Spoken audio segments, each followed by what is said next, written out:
All right, hey guys, Dr. Sean here. We're going back into our mailbag segment. This one's a challenging case here. I have a young lady that asked, hey doc, says, good morning. My aunt has gotten in trouble. She had a seizure a week ago, fell, hit her head. She's been in and out of the hospital now. They've done CAT scans, MRIs, biopsies. What they know is that she has an inoperable glioblastoma. Now, a glioblastoma is an aggressive growing tumor in the brain. It pops up from these little cells that they call them astrocytes. They look like stars in a way, or a starfish. And you have bunches of them in your brain. And when sometimes they get a little out of control, they're getting a signal from somewhere in the environment, internally, somewhere they're getting a signal. And they just start growing out of control. And so what happens with this is that you can end up developing a very, very aggressive brain tumor. Now there's a primary and a secondary, and for all intents and purposes, it doesn't matter. The primary ones grow a little quicker than the secondary do, but the secondary grow really quick compared to other tumors around the body. So they're both very, very aggressive.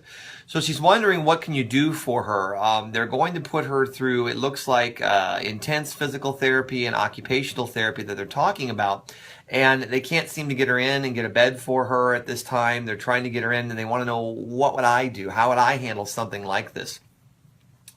It goes back to, you've got to find a cause. And a glioblastoma, if you look up the information on it, you go on Mayo's website or any of the big hospitals out there, it's unknown. The origin's unknown. They're not sure what caused it. They're not sure why it forms. Now, the treatments for it are chemotherapy, radiation, and surgery. Well, it's inoperable, so we know that's off the table. So they're looking really at chemotherapy, and they're looking at radiation. Now, the idea behind those is to try to shrink it as much as possible, excuse me, and reduce its size.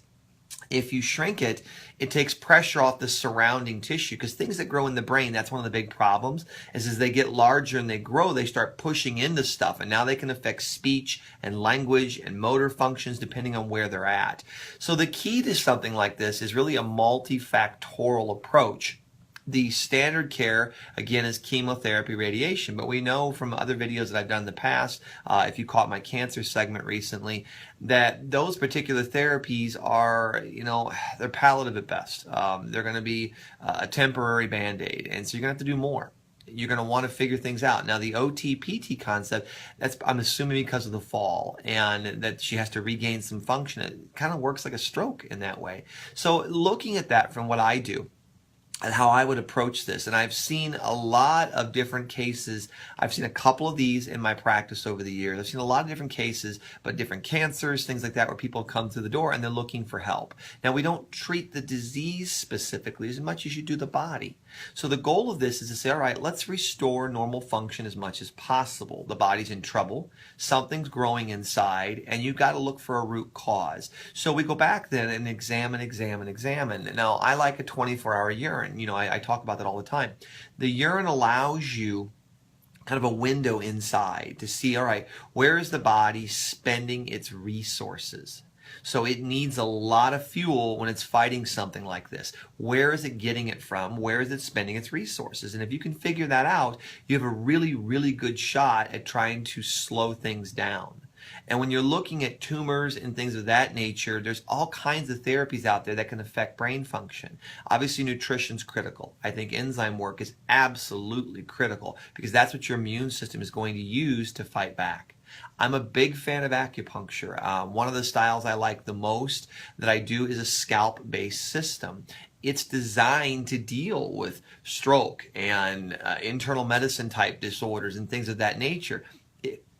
Would be a perfect complement here. So you go through and you say, okay, let's try and remove as many stresses off the body that we possibly can. And by taking the stress off other things in the body now has the resources to fight here. Now, the PT, the OT, all that's going to be important. And she's asking, could we try and do some of this at home and things? Absolutely, you could, but you have to know what to do. And a lot of it is just general movement, getting the hands moving if it's affecting one side of the body, trying to get the arm moving a little bit, but you have to make sure there's no injury there. That's why the trained therapist is a good idea in this case. They'll send them to your home. They'll send them out to you. So when you're dealing with anything chronic and degenerative like this, and we're going to put some stuff together for the new year, of kind of how the body gets in trouble, how it falls apart.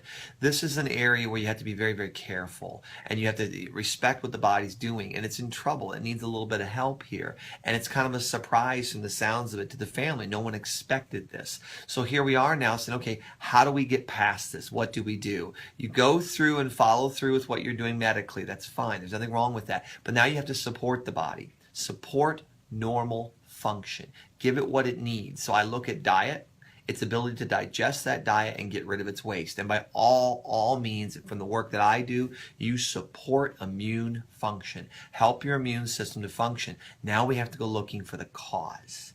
Is it emotional? Is it some kind of physical thing? Is it a nutritional thing, right? We always say men are the cause of all stress. Stress is the cause of all disease. Well, here we are. So we got to go find those things. Something is influencing that body, and you've got to try to find that root cause. If you can do that, apply your supportive therapies. A lot of times, the enzyme work that we do, the nutrition work we do, the acupuncture allows people to handle some of the more aggressive medical therapies better. If nothing else, it acts as a support in that way. So those therapies can do their job, and then our therapies can complement and help that out. It's going to be a multifactorial approach here. And if you can do that, you can get some pretty good results. I'm Dr. Sean. I hope that helps.